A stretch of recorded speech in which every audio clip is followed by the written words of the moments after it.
You got my dinner? I think it might be a red. Oh, yeah? Let him run if he wants to run.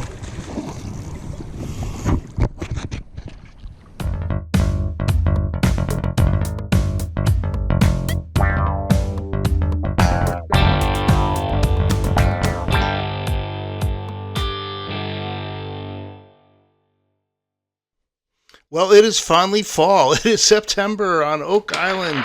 Yes, I know we're all very happy about that because in the fall, when you go down to the beach, you can catch nice big fish. And I started out just going down to the beach. This is right before the hurricane with, the typical summer type stuff. I just had some frozen shrimp and some fish gum and put it on my little 1/0 hooks and cast it out, figuring hopefully get a mullet, or something. Usually like a baby shark shows up. And to my surprise, I actually caught a puffer. And I was like, wow, usually catch those in March. So that was kind of surprising. So, and he, he wasn't huge, but he wasn't bad. And I kind of threw him back. And then pretty much immediately after that, I caught another puffer. And it's one of those, like the spot story. Like I caught a puffer. And then I thought, well, if I had caught another puffer, I would have kept it. But I let them both go. Then I saw the bait running in the surf. The bait. It was mullet in the surf. That's the first I had seen of them. So I grabbed the cast net and I stood there for a while and I untangled it. And I tried to catch them, but I finally threw it. Regardless of what Kate says, I can throw a cast net once in a while. And I caught some, so I filled up the Yeti bucket with some fresh water. Look how lovely that looks. And I emptied up my net, and I got out my mullet, my little finger mullet that I caught in the surf. Very exciting. And I got out some bigger hooks because I was like, oh, whoa, I'm just going to switch this out. Now, usually I wouldn't use a double drop rig. But I wasn't expecting there to be mullet in the surf, so I just had some 3/0 with me, so I pulled them out, exchanged my 1/0 for my 3/0 a little bigger hook, and I was going to put the mullet on there. So, but I didn't want to have the littler hooks because when you have bluefish and stuff like that, they can take a 5/0 hook. Really, I probably would use like a Carolina rig. I wouldn't use a double drop, but like I said, that's what I had. So I put them in the tail. Look, some people put them in the nose.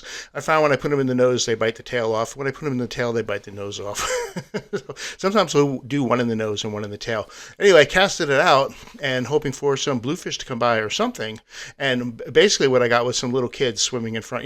This is the time of year when there's the beach is totally empty, but there's still people swimming right in front, directly in front of your line. So mom came along and yelled at them, and they ran away. But I did get some bites, and they, again, like I said, they bit everything except for where the hook was on both. Look at this, both hooks. So I thought I wasn't going to have fish tacos that night, so we'd go out to eat.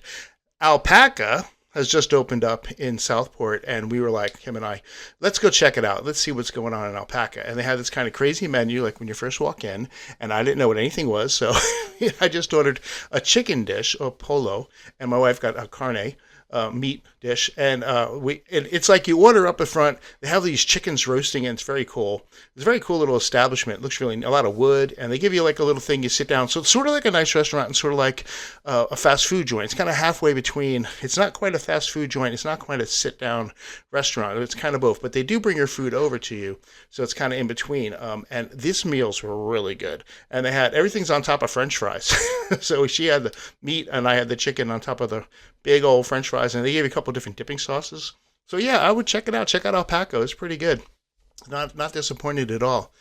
So then the hurricane's coming, so we went up to the mountains, like we always do when a hurricane's coming, and I thought, oh, I'm going to try my luck at fly fishing. I haven't given up on fly fishing, people, and I only had my salt rod with me, but of course there was a sign that said no fishing from this side to the bridge, and where do you think all the fish were? I could see the fish on that, so I had to fish on the other side, and I saw a couple little, I guess they were probably smallmouth bass, and I tried, my best to cast. Rev always says, the one thing about fly fishing is people forget how easy it is. Well, I tend to forget.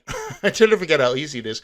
And I did get a couple of casts off and tried to strip it off. And then I kind of did what I do best with the fly rod, which is just kind of tangle it all up. I cast one direction, I cast the other direction, but I couldn't get any of the little fish. But the stream was really nice, and Bailey went down and played in the water and chased the ball, and I think she lost 3 balls down the stream. Just kept going down the stream, and she couldn't keep up with them. So anyway, the idea was, let me take it to the marsh. So we went over to Sheep Island. So right at the end of the point, it was this Labor Day, and all the boats, there were so many boats down the end of the point.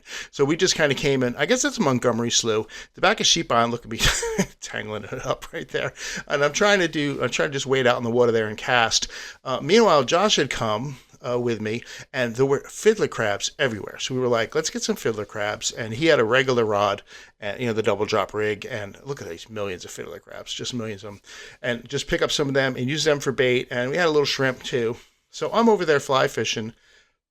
He casts out this crab and a piece of shrimp, 1-aught hook, his double drop rig. And the next thing I know, he's got a fish on. And I was like, I was out in the water, so I was casting, and I'm coming in, and the rod's bent, and he's going, it's running. I'm like, let it run, let it run. I could see it. And I'm like, I thought at first it might have been a big black drum, but then I was like, that's a redfish. I haven't really caught any in a while. So that was really cool. When we pulled it up on the beach, and I'm like, I got to get the measuring stick out, because this is a pretty nice looking fish. So I got the measuring stick out 21 inches. So between 18 and 27 is slot, right? 21 inches. This fish is coming home for dinner. It's not going to be fish tacos either.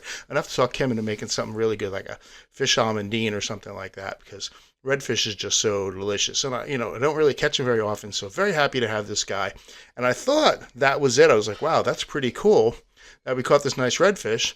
But I gave the fly rod over to Nick and let him try to figure it out. He has no idea, but he's doing his best. And meanwhile, Joshua turns around, and it's got, like, right after that, another fish, and it's running, and it's running. And I'm like, do you got another redfish on? And he's like, I think I do. It's acting the same exact way.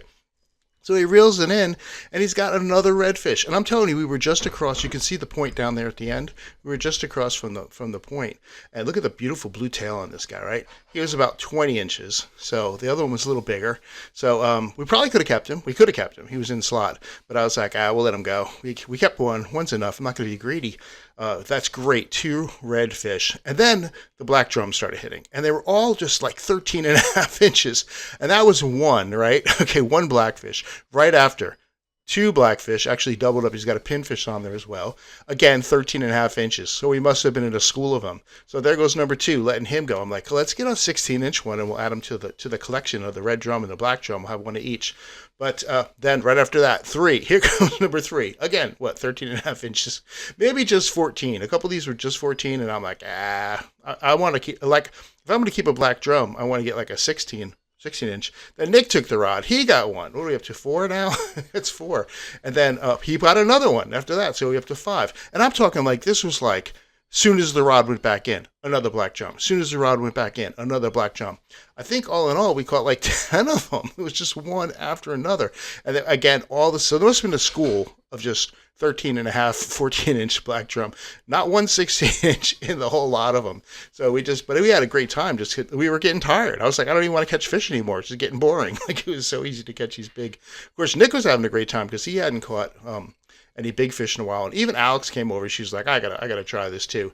So we gave her the rod, and she got one right away as well. So there's, I think, 9 or 10 black drum, one after another. And I thought, okay, that's it. All we're gonna catch now is black drum. But I was like, all right, let me get a chance. Everyone else had a chance.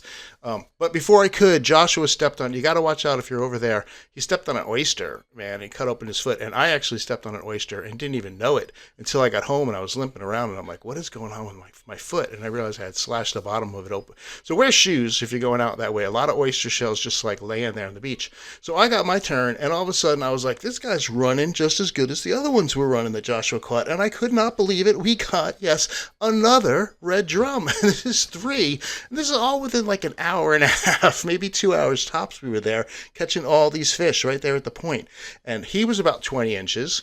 So we got 121, and this is 220-inch all slot red drum. He's going back in the water. He's going to go for a little swim because, like I said, I got the first one. I'm not going to be greedy. Let somebody else get this guy here. So he goes back in the water. And I was just like, this is a really good day. Meanwhile, he bent up the hook. So he bent up the red. So I had to put another hook on. All I had was like 1-aught hook. So I just had to deal with it.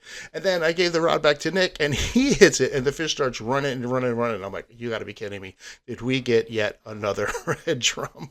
I was like, this is the best fishing day ever on Oak Island. So he got it. He pulled it in. And he actually ended up getting the biggest one. This is a 22. I got to get up the measuring stick. Pull that tail down. 22 slot red drum. And of course, we did the right thing and released number 4.